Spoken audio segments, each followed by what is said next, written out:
Hello everyone. तो कैसे हो आप सब। आज की इस वीडियो में बात करने वाले हैं क्लास 11th फिजिकल एजुकेशन के चैप्टर 3 की, जिसका नाम है योग। इस चैप्टर में आपके जितने भी टॉपिक हैं जो आपके सिलेबस में दे रखे हैं उसको हम सबको कवर करने वाले हैं। कोई भी टॉपिक हम स्किप नहीं करने वाले हैं और एकदम इजी एक्सप्लेनेशन रहने वाला है, यानी कि जो चैप्टर आपको एकदम मक्खन की तरह समझ आ जाएगा। ये चैप्टर आपको तो बहुत इजी लगने वाला है। ठीक है भाई। अगर आपको फ्री पीडीएफ नोट्स चाहिए तो कहाँ मिल जाएंगे? टेलीग्राम पर मिल जाएंगे, जिसका नाम है क्लास 11th ESP। तो आप ज्वाइन कर सकते हो और आप मुझे इंस्टाग्राम पर फॉलो कर सकते हो। यूजर नेम आपके सामने है, कुछ ही पर्सनल क्वेरी हो तो पूछ सकते हो। देखो भाई, जो तुम्हारा पहला टॉपिक है इस चैप्टर के अंदर वो है भाई योग का अर्थ और उसका महत्व। चैप्टर का नाम है योग, तो योग का मतलब तुम्हें पता होना चाहिए और उसके इंपॉर्टेंस के बारे में पता होना चाहिए। बाकी का चैप्टर तो बाद में पढ़ोगे, सीधी सी बात है। तो पहला टॉपिक आपका ये है। तो पहले हम बात करेंगे योग के अर्थ की, देन हम बात करेंगे इसका महत्व क्या है। देखो, अगर मैं बात करता हूँ योग की, तो योग जो है ना, इसकी जो उत्पत्ति हुई है एक संस्कृत शब्द से हुई है, जिस जो कि क्या है अपना युज। ध्यान रखना है कि भाई योग शब्द की जो उत्पत्ति हुई है एक संस्कृत शब्द से हुई, जिस जो कौन सा शब्द है? युज शब्द से हुई है। और युज का मतलब क्या होता है भाई? जोड़ना या मिलाना। जोड़ना या अब मिलाना। अब किससे जोड़ना है, किससे मिलाना है भाई?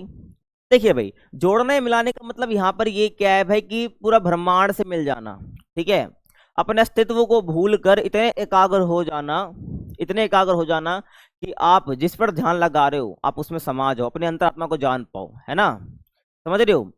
जिस पर आप ध्यान करो उसमें पूरा लीन हो जाना, तो उससे आपका मिल जाना या जुड़ जाना, ये क्या होता है भाई? जोड़ने या मिलाने का मतलब यहाँ पर इससे है। समझ आया?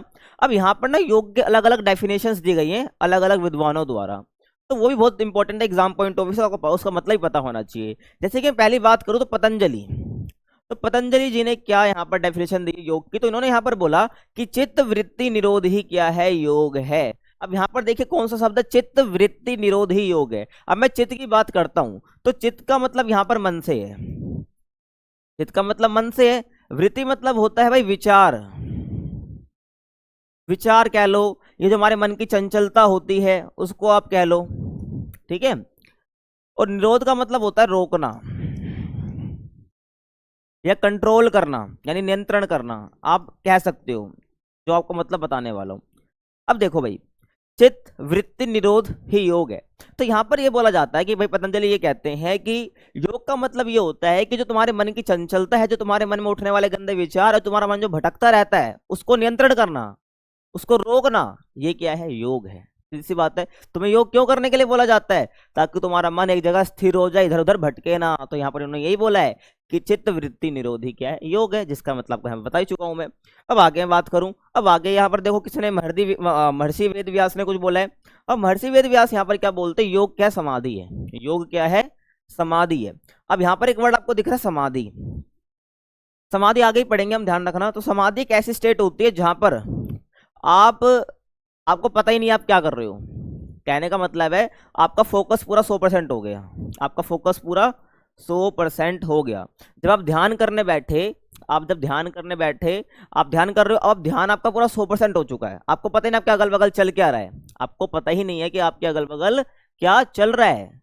और जब ऐसा स्थिति आ जाए तो उसको हम क्या बोलते हैं? समाधि बोलते हैं। यानी कि जब व्यक्ति को पता ही नहीं है कि आसपास चल क्या रहा है, हमारा ज्ञान ही ना हो, बस उसको अपनी अंतरात्मा महसूस हो रही है, बस उसको अपनी अंतरात्मा महसूस होने लग जाए, अपनी अंतरात्मा को पहचान पाए, ठीक है, उसका फोकस पूरा 100% हो जाए, तो उसको हम क्या बोलते हैं? समाधि वाली स्टेट बोलते हैं। ध्यान रखना। वो भौतिक पर्यावरण से जो उसके आसपास क्या चल रहा है, ठीक है, मेटलिस्टिक चीज जो होती है भाई, जो इच्छाएं होती हैं, ये सब लगभग वो खत्म हो जाना, और जहां पर वो ध्यान लगा रहा है वहां पर उसका पूरी तरीके से ध्यान हो जाना, उसमें लीन हो जाना, फोकस पूरा 100%। तो ऐसी स्टेट क्या है भाई? योग कहलाती है। समझ आ गया? आगे मैं बात करूं, अब यहां पर भगवत गीता में भी कहा है। भगवत गीता में श्री कृष्ण क्या कहते हैं भाई? कि योग कर्मसु कौशलम। पहली बात ध्यान रखना, जो ये लाइन कही गई है कृष्ण जी ने अर्जुन जी से गई है। किससे गई है? अर्जुन जी से गई है। ध्यान रखना। अब यहां पर जो अर्जुन जी से बात कही यहां पर, और ये भगवत गीता के दूसरे अध्याय में है, ठीक है, ध्यान रखना। योग कर्मसु कौशलम, तो यहां पर ये बोला है कि योग का मतलब होता है कर्मसु कौशलम, यानी जो भी तुम कर्म करो। क्या बोला मैंने? जो भी तुम कर्म करो उसको एकदम अच्छे से करो। क्या करो भाई? अच्छे से करना। अच्छे से करना यानी एक कौशल के साथ करना। कौशल का मतलब स्किल तरीके से करना, ठीक है, स्किल्ड। कौशल, ठीक है, ध्यान रखना। समझ रहे हो मैं क्या कह रहा हूँ? ध्यान रखना, स्किल्ड तरीके से करना, अच्छे से करना, एकदम कौशल के साथ करना, जहां पर तुम्हारा कोई भी स्वार्थ ना छुपा हो। किसी कर्म को कर रहे हो बिना अपने स्वार्थ के करना है, ताकि वो कर्म अच्छे से होए। ठीक है, एक समभाव के साथ करना है, मतलब अपना बिना फल की चिंता करे कि भाई इस कर्म को करने से मुझे ये मिलेगा, ये तुम्हें इसके बारे में सोचना ही नहीं है। बस अपना कर्म करना है अच्छे से, यही क्या है? योग है। भगवत गीता में कहा है श्री कृष्ण ने अर्जुन जी से। समझ आ रहा है भाई? एग्जाम पॉइंट ऑफ से बहुत इंपॉर्टेंट है। योग का अर्थ और महत्व वाला क्वेश्चन आ जाता है डायरेक्ट, तो आपको योग के अर्थ में ये लिखना पड़ेगा और महत्व आगे बता रहा हूँ। समझ आ रहा है? आगे नेक्स्ट हम बात करते हैं योग के महत्व की। योग के अर्थ की बात तो हम कर ही चुके हैं, महत्व में देखो भाई, तो पहला महत्व यहाँ पर ये हो जाएगा कि अगर हम योग करते हैं, अगर हम योग करते हैं तो हमारा जो शरीर है वो तंदुरुस्त रहता है। तंदुरुस्त यानी कि हेल्दी रहता है। क्या रहता है भाई? हेल्दी रहता है। क्योंकि लगातार आप योग कर रहे हो, योग के अंदर अलग अलग आसन आते हैं, जब वो करते हैं तो आपका जो शरीर है वो बाकियों के मुकाबले काफी हेल्दी रहता है, तंदुरुस्त रहता है। इसलिए बोला जाता है कि भाई योग करना चाहिए आपको। अगर आपको कोई भी परेशानी आ रही है, रोग आ रहा है, तो योग कीजिए। अब अगर आप योग करते हैं, आपके जो हृदय है और जो फेफड़े हैं, इनकी जो कार्य क्षमता ये भी अच्छी होती है। ठीक है ना? जब आप योगासन में बैठे हो, ठीक है ना, अगर आप भाई जैसे कि बहुत सारे प्राणायाम वगैरह होते हैं ना, अगर आप ये सब करते हो, सबकी जो फेफड़ों की कार्य क्षमता वो अच्छी होती है, और आपकी हार्ट बीट तो अच्छी होएगी होएगी। ठीक है, अगर आप योग के अंदर कोई रनिंग वगैरह कर रहे हो या कोई एक्सरसाइज कर रहे हो, तो इससे आपकी कार्य क्षमता बेहतर होएगी होएगी हृदय और फेफड़ों की। समझ आ गया? आगे मैं बात करूं, अगर आप नियमित अभ्यास करते हैं, रेगुलर तरीके से आप योग करते हो, तो आपका जो शरीर है उसमें कोई भी डिसीज रहेगी नहीं, यानी रोग नहीं रहेगा, रोग मुक्त आपका शरीर हो जाएगा। आगे मैं बात करूं, थकान को दूर करने में सहायक रहता है। अगर लगातार आप योग कर रहे हो, तो आपकी जो थकान जो आपको होती है, आपको जो सुस्तीपन आपको जो आता है, वो आपका खत्म हो जाएगा। और स्मरण शक्ति में वृद्धि होती है। ठीक है, जब आप योग करते हैं ना, तो आप ध्यान लगाते हैं। ठीक है, अगर आप ध्यान लगा रहे हैं, तो आपकी जो स्मरण शक्ति, जो याद करने की शक्ति है, उसमें वृद्धि होती है। ठीक है, पहले के मुकाबले आप ज्यादा देर तक चीजों को याद रख पाओगे। और शारीरिक ढांचे में सुधार होता है, यानी कि आपका पोस्चर कैसा, आपने देखा है ना, किसी का पोस्चर यूं रहता है झुका हुआ, किसी का यूं रहता है, किसी के कंधे से बाहर निकल रहे होते हैं, तो उनका पोस्चर बेकार होता है, क्योंकि उनको बैठे रहते हैं अलग अलग जगह से, खड़े रहते हैं अलग अलग तरीके से। तो अगर आप रेगुलर तरीके से अगर आप योग कर रहे हो ना, तो आपका जो पोस्चर, आपका जो शारीरिक ढांचा है, वो कैसा रहेगा? एकदम सही रहेगा, उसमें सुधार होएगा। ध्यान रखना है। समझ आ गया? तो वो क्या था भाई? अपने योग का महत्व था, और हमने योग का अर्थ भी देख लिया। अब हम बात करेंगे नेक्स्ट टॉपिक की, जो कि अपना अष्टांग योग का परिचय। और पहले बता दे रहा हूँ, एग्जाम पॉइंट ऑफ व्यू से इतना इंपॉर्टेंट क्वेश्चन है ये, बहुत इंपॉर्टेंट क्वेश्चन है। डायरेक्ट यहाँ से क्वेश्चन बनता है, डायरेक्ट यहाँ से क्वेश्चन बनता है, पहले कह रहा हूँ मैं, पिछले साल ही बना था, ध्यान रखना। तो देखो भाई, अष्टांग योग क्या है, यानी योग के 8 तत्व के बारे में यहाँ पर बताया गया है। क्या? योग के 8 तत्व के बारे में यहाँ पर बताया गया है। ठीक है, समझ आ गया? और योग का मुख्य, अब देखो मैंने बता दिया अष्टांग, अष्टांग का मतलब क्या है? 8 से है, यानी अष्ट अंग, योग के 8 अंग या 8 तत्व का पालन करेगा, तो उसका योग सफल हो जाएगा। कहने का मतलब क्यों? क्योंकि योग का जो मेन पर्पस होता है, वो अपने मन पर नियंत्रण पाना होता है, अपने मन पर कंट्रोल पाना होता है। और वो कंट्रोल ऐसे ही नहीं पाएगा, वो कंट्रोल तब पा पाएगा तब वो व्यक्ति, अगर वो व्यक्ति जो है, वो साधु जो है, वो अष्टांग योग को फॉलो करेगा, नहीं योग के 8 तत्वों का पालन करेगा, जो आपको बताने वाला हूँ। ठीक है, और ये 8 तत्व किसने दिए हैं? महर्षि पतंजलि ने दिए हैं, ध्यान आपको रखना है। आगे चलूं, तो पहला जो आपका यहाँ पर अष्टांग योग का जो पहला तत्व है, वो है यम। क्या है भाई? यम। देखो, तो अष्टांग योग का पहला अंग है ये। ठीक है, और यम शब्द का मतलब होता है इंद्रियों और मन को हिंसा आदि अशुभ भावों से हटाकर आत्म केंद्रित करना। कहने का मतलब आपका जो मन है, इंद्रियां जो हैं, उसको अलग जगह से हटाकर, हिंसा जैसी चीजों से हटाकर, ठीक है, नेगेटिव चीजों से हटाकर उसको आत्म केंद्रित करना है। मतलब कि इंद्रियों को, मन को अपने ऊपर केंद्रित करना है, तो आप बिल्कुल क्या है, आप अपने मन पर नियंत्रण कर पाओगे। ठीक है, समझ आ रहा है? अब यम के अंदर ही 5 बातें हैं बताई गई है। कितने यम है? 5 यम है टोटल। कितने हैं भाई? 5 यम है। जैसे कि अहिंसा है, यानी कि आपको लड़ाई झगड़े नहीं करने हैं, हमेशा सत्य बोलना है। अस्ते यानी कि नॉन स्टीलिंग, चोरी वगैरह नहीं करनी है। ब्रह्मचर्य का पालन करना है, एंड अपरिग्रह, यानी कि आपको ये नहीं दिखाना है कि इस पर मेरा अधिकार है, ये चीज़ मेरी है, मतलब कि नॉन पोसेसिवनेस आपके अंदर होनी चाहिए, ठीक है। और अपने पे केंद्र आपको करना है अपना मन को। तो यम का अष्टांग योग का पहला तत्व ये है जिसके अंदर 5 हम यम पढ़ते हैं। समझ आ रहा है? आगे चलें। अगला है भाई नियम। अगला क्या है? दूसरा तत्व नियम है। अब नियम का मतलब यहाँ पर क्या है, आपको ध्यान रखना है कि भाई योगी को अपने जीवन में ये सब बातें अपनानी चाहिए, मतलब कि इन सबको फॉलो करना चाहिए, इन सब आदतों को फॉलो करना, इन सब आदतों को फॉलो करना चाहिए, ठीक है ना, ध्यान रखना है। तो नियम का मतलब यहाँ पर इस चीज़ से है कि भाई अपने जीवन में ये सब नियम लेके आओ, ठीक है, तो आप एक अच्छी स्टेट में पहुंच जाओगे, आपके मन पर नियंत्रण आपको मिल जाएगा। पहला है भाई सोच। सोच का मतलब है क्लीनिनेस से है, ठीक है ना, मतलब अपने शरीर को क्लीन रखना है।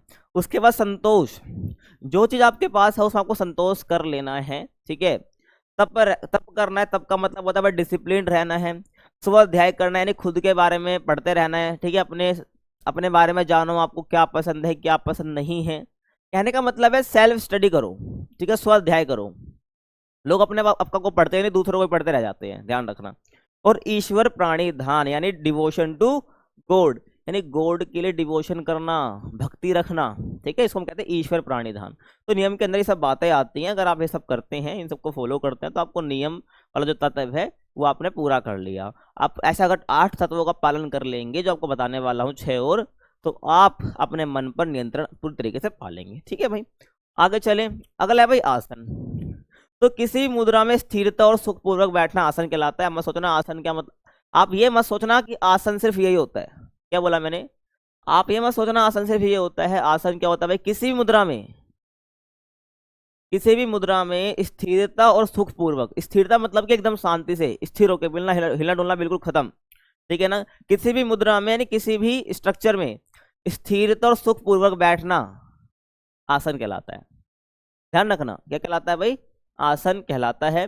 और इसे करने से योगी का मन स्थिर रहता है। अगर वो आसन को करता है तो योगी का जो मन है, योगी कौन? जो योग कर रहा है, तो उसका मन क्या रहता है? स्थिर रहता है, चंचल नहीं रहता है, भटकता नहीं है। और आसन से प्रत्येक अंग प्रत्यंग को क्रियाशीलता मिलती है। अगर आप योग करते हो तो आपका जो अंग प्रत्यंग, यानी कि आपके जितने भी शरीर में अंग है वो क्रियाशील हो जाते हैं, एक्टिव हो जाते हैं, जिससे वे सक्रिय, स्वस्थ और लचीले बन जाते हैं, ठीक है। सक्रिय यानी कि एक्टिव हो जाते हैं, स्वस्थ हेल्दी रहता है वो आपका ऑर्गन, ठीक है, अंग, और आप लचीले बन जाते हैं वो, ठीक है। लचीले मतलब फ्लेक्सिबल हो जाते हैं आसन करने से, ध्यान रखना, ठीक है भाई। और योग के महत्व में आप लिख सकते हो भाई कि आप सक्रिय हो जाते हो, ठीक है, शरीर लचीला बन जाता है, तो वो भी महत्व में ही आएगा, ध्यान रखना। ये योग के फायदे में, अगर योग के महत्व तुमसे पूछ ले, योग का फायदे, योग के फायदे तुमसे पूछ ले, तो मैंने तुम्हें महत्व में बताया वही लिखना है, ठीक है। उसके बाद जो अगला तत्व है वो है प्राणायाम। प्राणायाम का मतलब होता है कि अपनी जो सांस है, ठीक है, उस पर नियंत्रण पाना, ठीक है। तो आसन में स्थिर हो जाने के बाद देखो, आसन में तुम बैठ गए, किसी मुद्रा में तुम बैठ गए शांति से, एकदम सुखपूर्वक स्थिति में। सुखपूर्वक स्थिति का मतलब ये होता है कि तुम्हें कोई परेशानी नहीं है बैठने में, वहां पर ध्यान रखना। तो आसन में स्थिर हो जाने के बाद श्वास लेना, यानी कि सांस को अंदर लेना और श्वास को छोड़ना, जो स्वाभाविक गति को नियंत्रित करते हैं, उसको हम प्राणायाम बोलते हैं। यानी कि हम देखो, मैं नॉर्मली तुम्हें पढ़ा तो रहा हूँ, कितनी बार मैंने ऑक्सीजन लिया होगा, ऑक्सीजन छोड़ा होगा, श्वास लिया और छोड़ा, ठीक है, मुझे पता भी नहीं चल रहा। तो जब हम बैठ रहे हैं, मान लो सुखपूर्वक स्थिति में बैठ गए, एक मुद्रा में बैठ गए, उसके बाद जो स्वाभाविक स्थिति है हमारी सांस को लेना, सांस को छोड़ना, उस पर नियंत्रण करना, तो आपका प्राणायाम कहलाता है, ध्यान रखना। समझ आ गया? और इस प्रक्रिया को करने से तन और मन की शुद्धि होती है, ठीक है। आपने सांस ली, कुछ परसेंट रोका, देन छोड़ा उसको, ठीक है ना। इसको हम कुछ कहते हैं, आगे बताऊंगा जब प्राणायाम का कोई टॉपिक है अपना पूरा, ध्यान रखना। तो इस प्रक्रिया को हम क्या कहते हैं? तन प्राणायाम कहते हैं। और इससे तन और जो मन है, तन आपका यानी शरीर, और जो मन आपका माइंड है, वो क्या रहता है? शुद्ध रहता है, एकदम क्लीन हो जाता है, ध्यान रखना, मतलब को अच्छा महसूस होता है। उसके बाद है भाई, उसके बाद है प्रत्याहार। क्या है? प्रत्याहार। अब प्रत्याहार क्या है भाई? देखो, इंद्रियों पर पूर्ण अधिकार हो जाना। देखो, इंद्रिया बेसिकली क्या होती है? जो तुमको महसूस कराती है कुछ ना कुछ चीजें, जैसे कि तुम देख रहे हो, ठीक है, आपकी जीभ टेस्ट हो गया, आपकी त्वचा हो गई, आपकी नोज हो गई, आपको सूंघने का काम कराती है, सुनने का काम आपकी ईयर कराती है, सब इंद्रियां हैं। तो जब आपका इंद्रियों पर पूर्ण अधिकार है, तो प्रत्याहार की वजह से तो हो रहा है, तो प्रत्याहार के द्वारा साधक का इंद्रियों पर पूर्ण नियंत्रण हो जाता है। तो प्रत्याहार में क्या होता है, जो इंद्रियां उस पर नियंत्रण पाया जाता है। ठीक है, तो शब्द, स्पर्श, रूप, रस, ठीक है, और गंध आदि इंद्रियों को आत्म कल्याण के रास्ते से दूर हटाता है या मन को विचलित करना रोकना है। ठीक है, ये जो आपके शब्द है जो आप बोल रहे हैं, ठीक है, स्पर्श, रूप, रस, गंध जो है ये आदि इंद्रियों को, ये सब जो चीजें है ना, ये इंद्रियों को, क्योंकि ये आप अपने इंद्रियों से ही करते हो सब चीजें। ठीक है, किसी को छूना, अपने मुंह से कुछ बोलना, तो ये सब चीजों जो है इनको इंद्रियों को आत्म कल्याण के रास्ते से दूर हटाती है। ये सब जो चीजें हैं व्यक्ति को आत्म कल्याण, खुद के कल्याण से, खुद के डेवलपमेंट से इसको दूर भगाती हैं और मन को विचलित करती हैं। मन को भाई कभी इधर ले जाती है, कभी इधर ले जाती है, ध्यान रखना। और प्रत्याहार सिद्ध होने पर योगी अपनी इंद्रियों पर विजय प्राप्त करता है। ठीक है, अगर प्रत्याहार का मतलब क्या है, आपने इंद्रियों पर नियंत्रण पा लिया है, और जब भी आपका प्रत्याहार सिद्ध हो जाता है तो योगी अपनी इंद्रियों पर विजय प्राप्त करता है और परम सुख का आनंद लेता है, महसूस करता है। ये ध्यान रखना। उसके बाद है भाई धारणा। उसके बाद क्या है, धारणा। तो प्रत्याहार के द्वारा जब इंद्रियों और मन स्थूल विषयों से हटाकर सूक्ष्म लक्ष्य, आत्म, परमात्मा और आदि पर ध्यान केंद्रित करते हैं, उसे धारणा कहते हैं।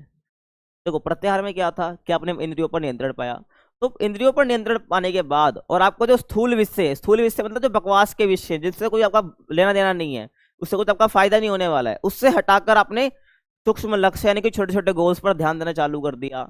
आत्मा, परमात्मा भी अपनी आत्मा पर ध्यान देना चालू कर दिया। ठीक है, डिवोशन करने लग गए, ठीक है, परमात्मा को याद करने लग गए, इन सब पर ध्यान केंद्रित करते हो तो इसे ही धारणा कहते हैं। स्थूल विषय से हटाकर सूक्ष्म लक्ष्य, आत्मा, परमात्मा पर ध्यान लगा रहे हो तो वो धारणा बन जाता है। समझ आ गया भाई? आगे चलें। उसके बाद है ध्यान। तो ध्यान के समय एकमात्र विषय या लक्ष्य पर ध्यान केंद्रित रहता है। तो ध्यान बेसिकली क्या, किसी पर्टिकुलर चीज पर क्या करना, आपको ध्यान देना, ध्यान केंद्रित करना, वो आपका ध्यान रहता है, फोकस करना। मान लो पेन है, ठीक है, जैसे तुम्हें पढ़ा रहा हूँ मैं, अगर मैं इसको देख रहा हूँ 100% तरीके से देख रहा हूँ, ठीक है, कुछ देर तक, तो ये ध्यान वाली अवस्था होगी, ध्यान रखना है। और इस अभ्यास के माध्यम से व्यक्ति आनंद, शांति और आत्मा के स्वरूप में लीन हो जाता है। उसको पता चलता है कि मेरे शरीर में क्या क्या मूवमेंट हो रही है। ठीक है, जब वो ऐसे ध्यान लगाता है किसी चीज पे, क्योंकि वो सबका उसको फिर ध्यान रहता है। समझ आ गया? उसके बाद है समाधि। बताया था ना मैंने, आगे पढ़ना है हमें समाधि। तो अष्टांग योग का सबसे उन्नत और अंतिम चरण है, 8वां तत्व है। ध्यान रखना, आप गिन रहे होगे, मैं बता रहा हूँ जब से। और इस अवस्था में व्यक्ति अपनी चेतना को भौतिक अस्तित्व से परे ले जाता है। मैंने बताया आपको समाधि का मतलब क्या है, कि उसका जो अपनी जो चेतनाओं को भौतिक, जब वो चेतना मतलब होता है मन को, विचारों को भौतिक अस्तित्व से, यानी उसके आसपास क्या चल रहा है उस भौतिक अस्तित्व से दूर ले जाता है अपनी चेतना को, और आत्मा और परमात्मा का एक हो जाना। यानी समाधि वो स्टेट है जहां उसका फोकस पूरा 100% हो जाता है, यानी कि आत्मा और परमात्मा का एक हो जाना। समाधि वो स्टेट है जहां वो परमात्मा से बिल्कुल मिल चुका है। और इस अवस्था को पाने के लिए गहन ध्यान की जरूरत पड़ती है और मानसिक अनुशासन यानी कि मानसिक तप की आवश्यकता होती है। समझ आ गया? ये आपका क्या है, समाधि है। आगे बात करूं तो आपका अगला टॉपिक है वो है योगिक क्रिया। क्या है? योगिक क्रियाओं का परिचय। और योगिक क्रियाओं को हम क्या बोलते, देखो योगिक क्रियाओं को हम शुद्धि क्रिया भी बोलते हैं। योगिक क्रियाओं को हम शुद्धि क्रिया भी बोलते हैं। ठीक है, ध्यान आपको रखना है, योगिक क्रिया भी एग्जाम में आ जाता है, ध्यान रखना है। और योगिक क्रियाओं को हम षटकर्म भी बोलते हैं, शुद्धि क्रिया भी बोलते हैं, तो इनके बारे में आपको जानना है। तो देखिए भाई, तो योगिक क्रिया आपको शुद्धि क्रिया होती है, बता चुका हूँ। ये ऐसी प्रक्रिया होती है जिसमें 6 क्रियाओं के जरिए, अब वो 6 क्रिया कौन कौन सी है उसके बारे में पता चल जाएगा आपको। वो 6 क्रिया कौन कौन सी हैं वो आगे बताऊंगा आपको, जिससे जो शरीर का शुद्धिकरण हो जाता है, जो मनुष्य है उसके शरीर का शुद्धिकरण हो जाता है। इसकी हमें बात करनी है। ठीक है भाई, और जो ये योगिक क्रिया है जिसको हम षटकर्म कह रहे हैं, शुद्धि क्रिया कह रहे हैं, जिससे मनुष्य का शरीर साफ हो रहा है, अब इसके माध्यम से मानव के स्वास्थ्य में सुधार होता है। सीधी सी बात है भाई, जब तुम्हारा शरीर पूरा शुद्धिकरण हो रहा है शरीर का, तो शरीर तुम्हारा स्वास्थ्य होगा ही ना, मानव का स्वास्थ्य में सुधार तो होगा ही। और आंतरिक रूप से शुद्धिकरण होता है, यानी भारी भारी रूप से शुद्धिकरण होगा नहीं, आंतरिक रूप से शुद्धिकरण होता है। अब वो देखोगे आप भाई कैसे कैसे शुद्धिकरण हो रहा है। ठीक है, भी आगे बताऊंगा। यानी कि बस बता के छोड़ दिया ये वाली क्रिया ये शुद्धिकरण करती, नहीं बताऊंगा भी कैसे होता है, ठीक है, ध्यान में रखना। और इन क्रियाओं का संचालन किसी अनुभवी व्यक्ति की देखरेख में करना चाहिए, ना दिक्कत हो जाएगी, ध्यान रखना, ठीक है। जो यौगिक क्रिया जो 6 क्रिया है जिसके वजह से शुद्धिकरण हो रहा है, शरीर का आंतरिक शुद्धि हो रही है, शरीर के अंदर की शुद्धि हो रही है, तो किसी अनुभवी व्यक्ति की देखरेख में ही करना चाहिए, ठीक है। ये आपकी यौगिक क्रिया आई आपको दिख भी रहा होगा, जैसे कि आपकी भाई नेति क्रिया है, धोती क्रिया है, बस्ती क्रिया है, नोली क्रिया है, त्राटक क्रिया है एंड आपकी कपाल भाती क्रिया है, ठीक है। क्या बोला मैंने, नेति, धोती, बस्ती, नोली, त्राटक, कपाल भाती क्रिया। तो ये आपकी टोटल 6 यौगिक क्रिया है जिससे शरीर का शुद्धिकरण किया जाता है, समझ आ रहा है। आगे चलें, देखिए अब कौन सी क्रिया क्या शुद्धिकरण करती है, उसके बाद हम देखेंगे भाई किस प्रकार से करते हैं, ठीक है। मैंने अब लगा भी रखी है इमेज।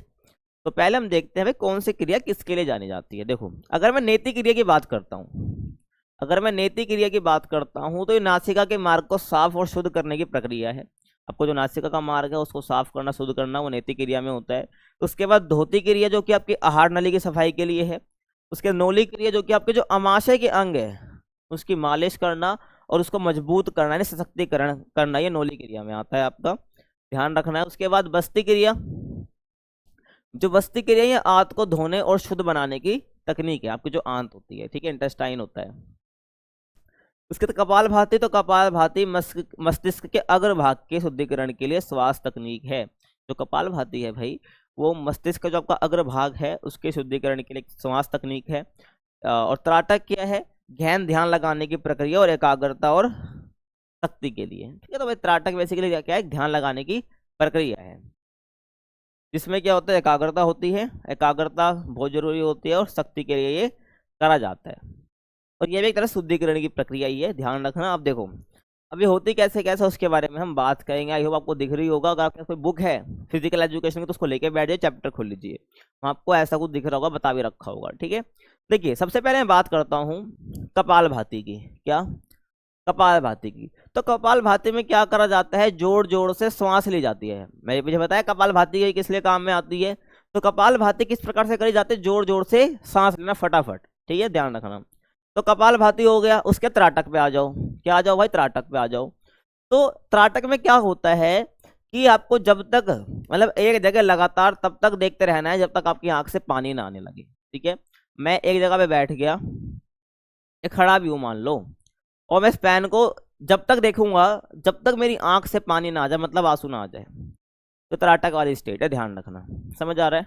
जो कि आपकी एकाग्रता बढ़ाने के लिए होती है, आपकी आंखों के शुद्धिकरण के लिए भी आपकी ये होती है, ध्यान आपको रखना है, समझ आ गया। उसके बाद नेति क्रिया की बात कर लूं, किसकी बात करेंगे भाई, नेति क्रिया की बात हम करेंगे, ठीक है।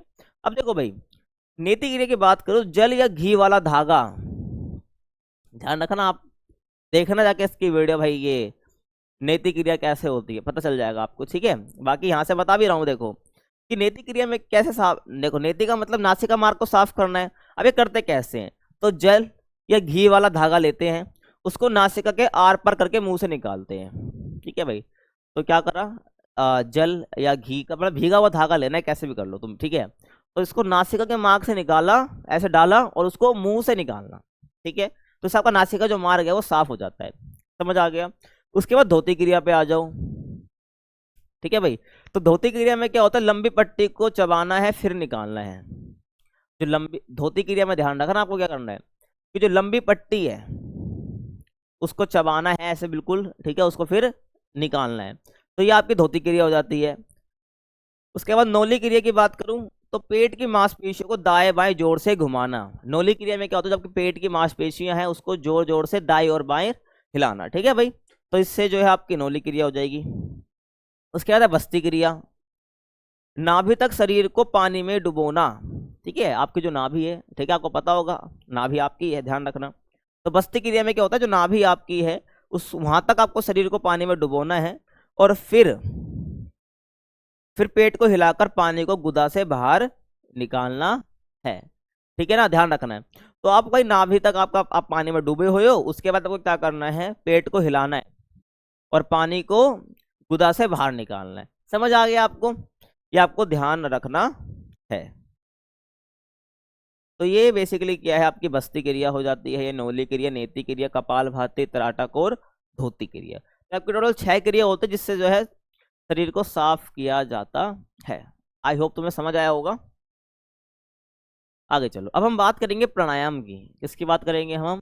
प्राणायाम की बात करेंगे। प्राणायाम तुम्हें मैंने बता दिया है, जो नॉर्मल एक स्वाभाविक रूप से हम जो श्वास लेते हैं उस पर नियंत्रण करना आपके प्राणायाम होता है। ठीक है, देखो भाई, तो प्राणायाम 2 शब्दों से बना है, प्राण प्लस यम। क्या बोला मैंने? प्राण प्लस यम। प्राण का मतलब होता है जीवन की ऊर्जा, जो तुम्हारी सांस है, ठीक है। और यम यानी कि नियंत्रण, यम यानी कि नियंत्रण। तो इसका मतलब क्या हो गया? जो जीवन की ऊर्जा है उस पर नियंत्रण करना। तो इसका मतलब यही हो गया कि जीवन की ऊर्जा को सही तरीके से नियंत्रित करना, ताकि हम स्वस्थ रह सकें। और तुम्हारी जीवन की ऊर्जा एक तरह से क्या है? ऑक्सीजन है। ठीक है, अगर वो खत्म तो तुम खत्म, ध्यान रखना। और ये एक ऐसी प्रक्रिया है जिसमें हम अपनी सांसों को सही तरीके से लेते हैं और उसको छोड़ते हैं, जिससे शरीर को अधिक ऊर्जा मिलती है और मन शांत होता है। क्योंकि तुम्हें पता ही नहीं होगा, लोग भाई सांस श्वास भी जो है ना गलत तरीके से लेते हैं। कोई होता है मुंह से ही सांस ले लेता है, किसी की नाक बंद रहती है, तो उससे तुम्हें फायदा नहीं मिलेगा। ठीक है, और तुमने देखा भी होगा, अगर तुम स्कूल वगैरह में समर कैंप में कभी गए हो, या तुम्हारी रेगुलर फिजिकल एक्टिविटी होती रहती है स्कूल के अंदर, तुमने देखा होगा, तुम जब तुम रनिंग कर रहे होगे तो तुम्हारे जो टीचर है, पीटी टीचर है, वो तुम्हें कहते होंगे कि भाई मुंह बंद करके दौड़ो। क्या बोलते हो? कि मुंह बंद करके दौड़ो, वो इसलिए बोलते हैं, ध्यान रखना। अब प्राणायाम के ना 3 मुख्य चरण होते हैं, जो एग्जाम में पूछ ले जाता है 2 मार्क्स के अंदर, क्योंकि फिजिकल एजुकेशन में 2 मार्क्स के क्वेश्चन आते हैं। ठीक है भाई, तो प्राणायाम के 3 मुख्य चरण हैं। क्या? पहला है भाई पूरक। क्या है? पहला चरण है पूरक। तो पूरक का मतलब होता है सांस लेना। ठीक है, तो पूरक का मतलब क्या होता है? सांस लेना, यानी गहरी सांस को अंदर लेना, ये पूरक में होता है। जो कि नॉर्मली तुम सांस लेते हो ना यार, वो पूरक हो जाएगा। उसके बाद आता कुंभक। अब सांस ली है तो छोड़ दोगे कि नहीं भाई, रोकोगे उसको। ठीक है, तो कुंभक का मतलब होता है सांस को रोकना, ये दूसरा चरण है। तो कुछ क्षण तक, कुछ समय तक सांसों को रोके रखना है, देन छोड़ देना है। छोड़ने वाले चरण को हम बोलते हैं रेचक। ठीक है ना, और धीरे धीरे सांस को बाहर निकालना है। समझ आ गया? ये प्राणायाम हो जाएगा। अब हम प्राणायाम के प्रकार की बात करेंगे। हाँ भाई, प्राणायाम के प्रकार भी है। ठीक है, ध्यान रखना। क्या है प्राणायाम के प्रकार? जहां से क्वेश्चन किसी एक, मतलब ये जो प्रकार आपको बताने वाला हूँ, किसी एक टाइप को पूछ लेगा आपसे। ठीक है, ध्यान रखना, अगर चांस भी रहे तो। बाकी अष्टांग योग, योगिक क्रिया, योग के फायदे और योग का अर्थ, ये 3 टॉपिक के चैप्टर ऐसे हैं जो एग्जामिनर के फेवरेट है, ध्यान रखना। अब देखो, अब जो योग है, योग ग्रंथों में प्राणायाम जो है ना, प्राणायाम के प्रकार ये बताए गए हैं। ठीक है, जो आपका योग है उसके अंदर ये प्रकार बताएंगे प्राणायाम के। कौन कौन से? नाड़ी शोधन या अनुलोम विलोम प्राणायाम, सूर्य भेदन प्राणायाम, उज्जय प्राणायाम, भ्रामरी प्राणायाम, शीतकारी प्राणायाम एंड शीतली प्राणायाम। ठीक है भाई, तो ये क्या बताए गए हैं? प्राणायाम बताए गए हैं। देखो भाई, तो नाड़ी शोधन प्राणायाम या अनुलोम विलोम प्राणायाम क्या होता है? ये तूने अनुलोम विलोम देखा भी होगा, है ना। देखो भाई, तो नाड़ी शोधन प्राणायाम को अनुलोम विलोम भी कहा जाता है, क्योंकि अब यहाँ पर जो विलोम शब्द है इसका मतलब होता है उल्टे क्रम में निर्मित। अब ये उल्टे क्रम में निर्मित से क्या तुम समझ रहे हो? अभी तुम्हें 2 मिनट के अंदर समझ आ जाएगा क्या। तो इस अभ्यास का नाम इस तथ्य से मिलता है कि सांस लेने और छोड़ने के लिए, सांस तुम ले रहे हो, छोड़ रहे हो, तो नासिका का उपयोग समय समय पर उलट जाता है। तुम ये मत सोचना कि तुम दाएं से इस बार सांस ले रहे हो तो बाएं से छोड़ रहे हो, अगली बार तुम दाएं से सांस ले सकते हो और बाएं से सांस ले सकते हो और दाएं वाले हिस्से से छोड़ सकते हो। समझ आ रहा है मैं क्या कहना चाह रहा हूँ? तो वही बोला गया है, तो उल्टे क्रम में निर्मित। तो अनुलोम विलोम में क्या होता है? आप सांस किससे ले रहे हो, छोड़ किससे रहे हो, फिर सांस किससे ले रहे हो, छोड़ किससे रहे हो, तो ये बदलता रहता है, यानी ये उल्टा क्रम चलता रहता है, बदलता रहता है। तो उल्टे क्रम में निर्मित अनुलोम विलोम, इसलिए इसका मतलब नाम भी रखा गया है। और यहाँ पर नासिका का मार्ग लगातार चेंज भी होता रहता है। समझ आ गया? तो अनुलोम विलोम में होता है। उसके बाद सूर्य भेदन प्राणायाम। तो यहाँ पर जो भेदन का मतलब होता है पार करना। ठीक है, जो सूर्य भेदन है, यहाँ पर जो भेदन है इसका मतलब होता है पार करना। और सूर्य भेदन प्राणायाम में सारी सांसें खींचना दाहिनी नाक से और सारी सांसें छोड़ना बाई नासिका से किया जाता है। ध्यान रखना, ये चेंज नहीं होगा। अगर तुम सूर्य भेदन की बात कर रहे हो प्राणायाम में, तो यहाँ पर तुम जो सांसें खींचोगे वो दाहिनी नासिका मार्ग से ही खींचोगे, और छोड़ोगे तो वो सांसें बाई नासिका से ही छोड़ोगे, ध्यान रखना। ठीक है, आगे चले। उसके बाद है भाई उज्जयी प्राणायाम। क्या है? उज्जयी प्राणायाम। तो यहाँ पर सेम वही चीज है, लेकिन तुम क्या बोल रहे हो? ओम की साउंड भी तुम्हारे मुंह से निकल रही है, ओम करके, ध्यान रखना। ठीक है, ओम की साउंड भी निकल रही है। तो इस अभ्यास में दोनों नासिका छिद्रों का उपयोग सांस लेने और बाह्य छिद्र का उपयोग सांस छोड़ने के लिए करा जाता है। यानी कि तुम दोनों नासिका मार्ग से क्या कर रहे हो, सांसों को ले रहे हो। ऐसे देखो, दोनों से ली मैंने, अब छोड़ी मैंने, दोनों से छोड़ दी, लेकिन तुम्हें छोड़नी किससे है, बाएं हिस्से से छोड़ना है। ठीक है, मेरा बाया ये वाली नासिका मार्ग है, तो यहाँ से छोड़ना है।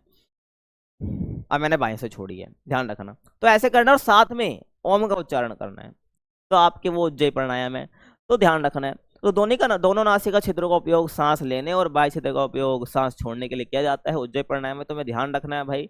और गले के आंशिक रूप से बंद होने से, कि गला तो बंद रहता है, पर आंशिक रूप से बंद रहने से अभ्यास के दौरान ओम अक्षरों द्वारा प्रदर्शित ध्वनि उत्पन्न होती है। ठीक है, देखो ऐसे आवाज आती है, तो वो ओम जैसी प्रतीत होती है, तो उसको ध्यान रखना। ये उज्जयी प्राणायाम की क्या खासियत है, क्योंकि तुम्हें पता नहीं चलेगा भाई बंदा किससे सांस ले रहा है, किससे छोड़ रहा है, ये एक पहचान होती है ओम अक्षरों का, ध्वनि बाहर आती है। ठीक है, और ये ध्वनि इस प्राणायाम की विशेषता है, और इसका जो नाम है वो इस तथ्य से दिया गया है, उज्जयी प्राणायाम। ठीक है, इस वजह ओम की वजह से इसका नाम उज्जयी प्राणायाम पड़ा है। समझ आ रहा है भाई। उसके बाद है भ्रामरी प्राणायाम। होता कैसे भ्रामरी प्राणायाम, देखो ऐसे होता है, ऐसे बैठ जाना है और ऐसे कर लेना है। ठीक है भाई, ध्यान रखना है।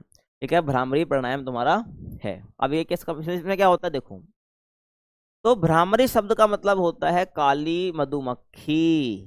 भ्रामरी शब्द का मतलब क्या है, काली मधुमक्खी। तो इस प्राणायाम का अभ्यास करते समय उत्पन्न होने वाली जो ध्वनि है, जब ये प्राणायाम आप कर रहे हो, इस प्राणायाम का अभ्यास करो, तो इसमें जो ध्वनि उत्पन्न होगी, जो साउंड उत्पन्न होगा, वो काली मधुमक्खी के भिनभिनाने जैसा होगा। ठीक है भाई, तो यहाँ तो मैं तुम्हें वीडियो चला कर दिखा नहीं सकता, कॉपीराइट वगैरह आ जाएगा। तो बाकी तुम अगर ज़्यादा जानना चाहते हो तो उसको भाई ध्यान से आप वीडियो देख सकते हो यूट्यूब पे भाई, कि भ्रामरी प्राणायाम कैसा होता है, तो आप देख लेना। जो बता रहा हूँ यही होगा कि भाई जब वो अभ्यास करते हैं तो इसमें कैसी आवाज आती है, काली मधुमक्खी के भिनभिनाने जैसी आवाज आती है, काली मधुमक्खी ना कि कालू मधुमक्खी, तो ध्यान रखना, उसके भिनभिनाने जैसी होती है। तो भ्रामरी प्राणायाम दिमाग को तुरंत शांत करने के लिए कारगर है, ध्यान रख लेना भाई। और मन को उत्साह, हताशा, चिंता से मुक्त रखने और क्रोध से छुटकारा पाने के लिए ये बहुत अच्छा व्यायाम है, ध्यान रखना प्राणायाम। समझ आ गया। इस प्रकार से ये करा जाता है, क्योंकि एग्जाम में कई बार क्या होता है पिक्चर बेस्ड क्वेश्चन आ जाते हैं, तो ऐसा आपको इमेज दे देगा, पूछ लेगा, बताओ ये कौन सा टाइप है प्राणायाम का, ध्यान रखना है। ठीक है भाई, भ्रामरी प्राणायाम है। उसके बाद शीतकारी प्राणायाम। क्या, शीतकारी प्राणायाम। तो शीतकारी प्राणायाम में क्या होता है, देखो पहले तो करा इसको इस प्रकार से जाता है, ये कुछ स्टेप दे रखे हैं, ये पहला स्टेप है, ये दूसरा स्टेप है, और ये तीसरा स्टेप है। आपने क्या करा, मुंह से सांस ली, ब्रीथ इन, देन आपने क्या करा, मुंह बंद कर लेने, सांस को रोक लिया, देन आपने उसको नाक से छोड़ दिया। ठीक है, शीतकारी प्राणायाम है। तो इससे आपका जो शरीर है वो शीतल रहता है, ठंडा उत्पन्न, आपको ठंडा सा लगता है आपका शरीर। ठीक है, तो शीतकारी शब्द दो शब्दों से मिलकर बना है, शीत और कारी। ठीक है, तो ऐसा प्राणायाम जो शीतलता उत्पन्न करे, क्योंकि शीत का मतलब शीतलता होता है और कारी का मतलब उत्पन्न करे, यानी जो शीतलता उत्पन्न करे, ऐसा प्राणायाम शीतकारी प्राणायाम होता है, ध्यान रखना है। और इसका जो शाब्दिक अर्थ है, शीतकारी प्राणायाम का जो शाब्दिक अर्थ है वो है हिसिंग ब्रीथ। क्या है, हिसिंग ब्रीथ नहीं, हिसिंग ब्रीथ। हिसिंग ब्रीथ का मतलब क्या है, जब सांप को देखा, सांप को वो आवाज निकालता रहता है, देखो उसकी पहली स्ट्रक्चर यही है कि बंदा मुंह खोल रहा है और सांस ले रहा है, तो यहाँ पर आवाज जो आती है ना वो सांप जैसी आती है, सांप जैसी आवाज करता है, सर्प जैसी आवाज करता है, वैसे ही आवाज आती है। इसलिए जो शीतकारी प्राणायाम है इसका शाब्दिक करता है वो हिसिंग ब्रीथ भी है, क्योंकि इसमें हिसिंग जैसी आवाज आती है। तो इसमें जो सांस लेते समय मुंह से सांप जैसी आवाज आती है, जिसे हम बोलते हैं हिसिंग साउंड, और हिसिंग साउंड ही जो है आपके सांप के मुंह से भी आती है, ध्यान रखना। और इस कारण इसे हिसिंग श्वास भी कहते हैं भाई, ध्यान रखना। हिसिंग श्वास किसे कहते हैं, शीतकारी प्राणायाम को कहते हैं। और शीतकारी प्राणायाम हमारे दिमाग और शरीर को शांत करते हैं, और सारे प्राणायाम हमारे दिमाग को शांत करते हैं, कोई टेंशन नहीं, तुम सब में लिख सकते हो। ठीक है, ध्यान रखना है, समझ आ रहा है। उसके बाद है भाई शीतली प्राणायाम। दिमाग तो नहीं चकराना तुम्हारा भाई प्राणायाम को देखते देखते, कुछ नहीं है, बस थोड़ा बस तुम्हें ध्यान रखना है, सबको सेम ही है सब वक्त। ठीक है, तो शीतली प्राणायाम क्या है, तो नाम से पता चल रहा है, ये प्राणायाम शरीर को ठंडक देता है। ठीक है, शीतकारी प्राणायाम भी ये करता लगभग, और ये शरीर के तापमान को कम रखता है, बढ़ने नहीं देता है। अब देखो, अब ये शीतली प्राणायाम को करने का तरीका क्या है, अगर मैं तुम्हें दिखाऊं तो, अगर तुम्हें दिख रहा हो, ऐसे दिख तो रही होगा, यहाँ पर शीत जो आपका शीतली प्राणायाम में करा कैसे जाता है, यहाँ पर जो आपकी जीभ है ना उसको एक बेलनाकार बना लिया जाता है, यानी कि ऐसे फोल्ड कर लिया जाता है उसको। देखो मेरे से तो होता ही नहीं है, ठीक है, मैंने करके ट्राई करा था इसको। तो ऐसे फोल्ड करा जाता है बेलन की तरह, यहाँ पर जीभ को फोल्ड कर लिया जाता है इसमें, ठीक है, ध्यान रखना। तो देखो भाई, तो करने का तरीका यही है भाई, मुंह खोलिए और जीभ को बाहर निकालिए, सबसे पहला काम तो यही करना है।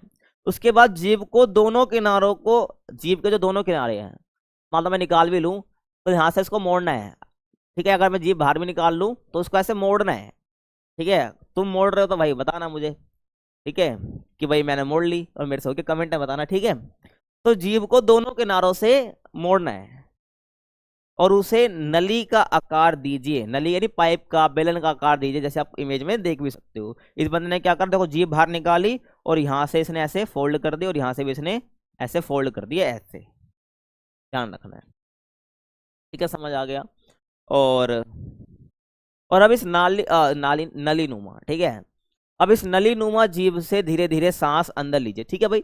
तो आपने जो ऐसे पाइप जैसा स्ट्रक्चर बनाया अपनी जीभ से, अब इसी से सांस को अंदर लीजिए, ठीक है भाई। और सांस लेने के बाद मुंह बंद कर लीजिए, बस बंद कर लो, ठीक है, लेने के बाद।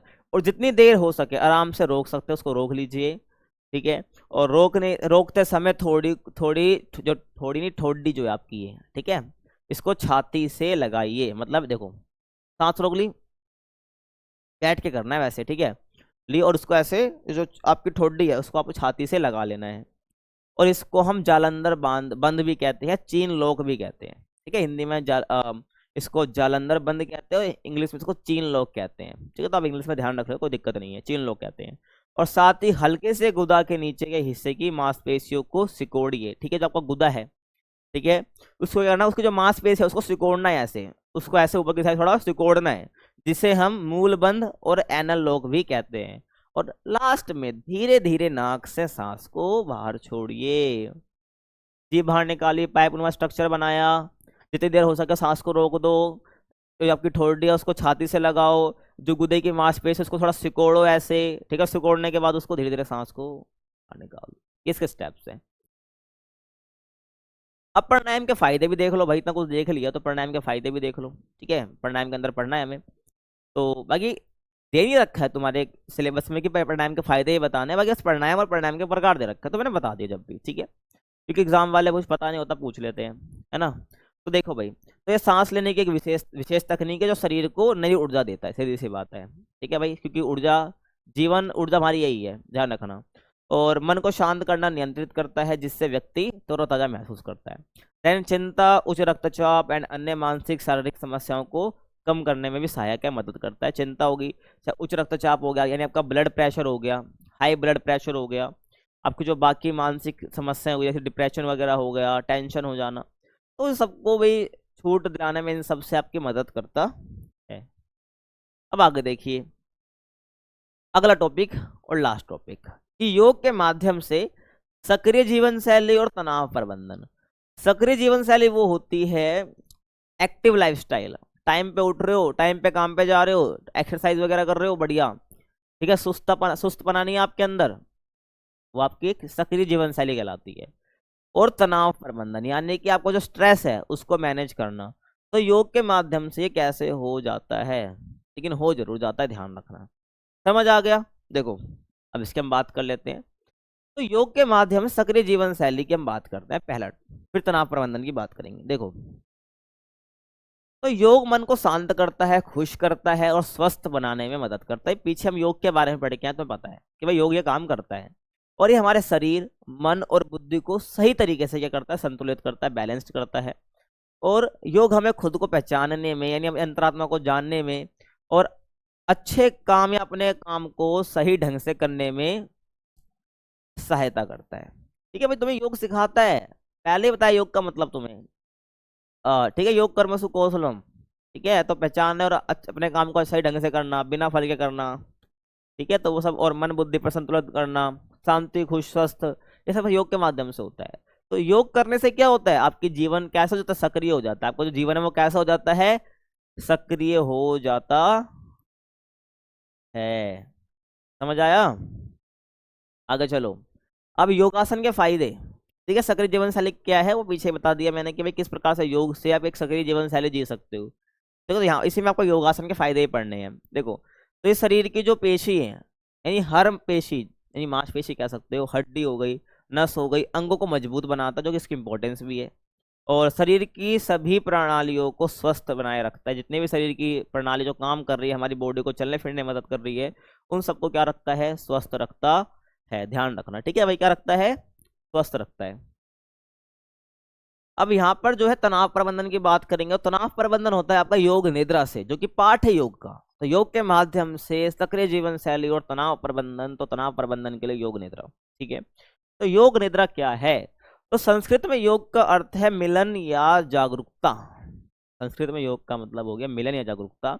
और पीछे ही तो बताया यार, ठीक है, जोड़ना मिलाना ही बात एक ही है। और निद्रा का अर्थ होता है नींद, यानी कि सोते हुए जागरूक रहना। तो योग निद्रा एक ऐसी स्थिति है जहां शरीर सोता हुआ तो दिखता है, बट एक्चुअल में सो नहीं रहे होते हैं। हाँ, तो जहां शरीर सोता हुआ लगता है, लेकिन मन गहरे स्तर पर जागरूक रहता है और सक्रिय रहता है।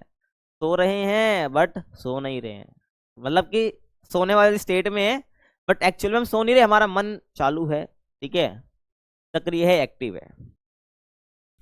आगे देखो, अब योग निद्रा के फायदे जो एग्जाम के लिए इंपॉर्टेंट है, पहले बता दे रहा हूँ, ठीक है, ध्यान रखना। तो योग निद्रा के फायदे देखो, तो ये गहरी शांति देता है और तनाव व चिंता को कम कर। सीधी सी बात है भाई, तुम लेटे हुए हो, तुम्हारा मन जागरूक है, ठीक है, बढ़िया तरीके से, तुम्हारा ब्रेन एक्टिव है, लेकिन तुम आराम कर रहे हो, तो ये योग निद्रा है, ठीक है ना। तो यहाँ पर आपको जो तनाव चिंता वो कम होती है, और डिप्रेशन और बुरी आदत कम करने में मदद करता है। दर्द और दवाइयों पर जो निर्भरता होती है ना, किसी को टेंशन हो रही होती है, डिप्रेशन होता है, बंदा दवाई खा रहा होता है, बताओ यार, तो उस पर भी निर्भरता कम करती है। जो अनिद्रा की प्रॉब्लम होती है, क्या होती है? अनिद्रा की प्रॉब्लम होती है, उसको भी ये कम कर देता है। और नींद की गुणवत्ता को बेहतर बनाता है। क्यों? क्योंकि आप देखो, लेटे हुए हो, आंख बंद कर रखी है आपने, और आपका ब्रेन एक्टिव है। अब ब्रेन एक्टिव का मतलब यहाँ पर आप किस चीज़ पे ध्यान लगा रहे हो? आपका जो ब्रेन है वो कहीं ना कहीं ध्यान लगा रहा है किसी चीज़ पे सोते हुए। आपका ब्रेन एक्टिव हो गया, तो इससे आपको अनिद्रा से जो अनिद्रा यानी जो नींद नहीं आपको आती है, उससे आपको राहत मिलती है।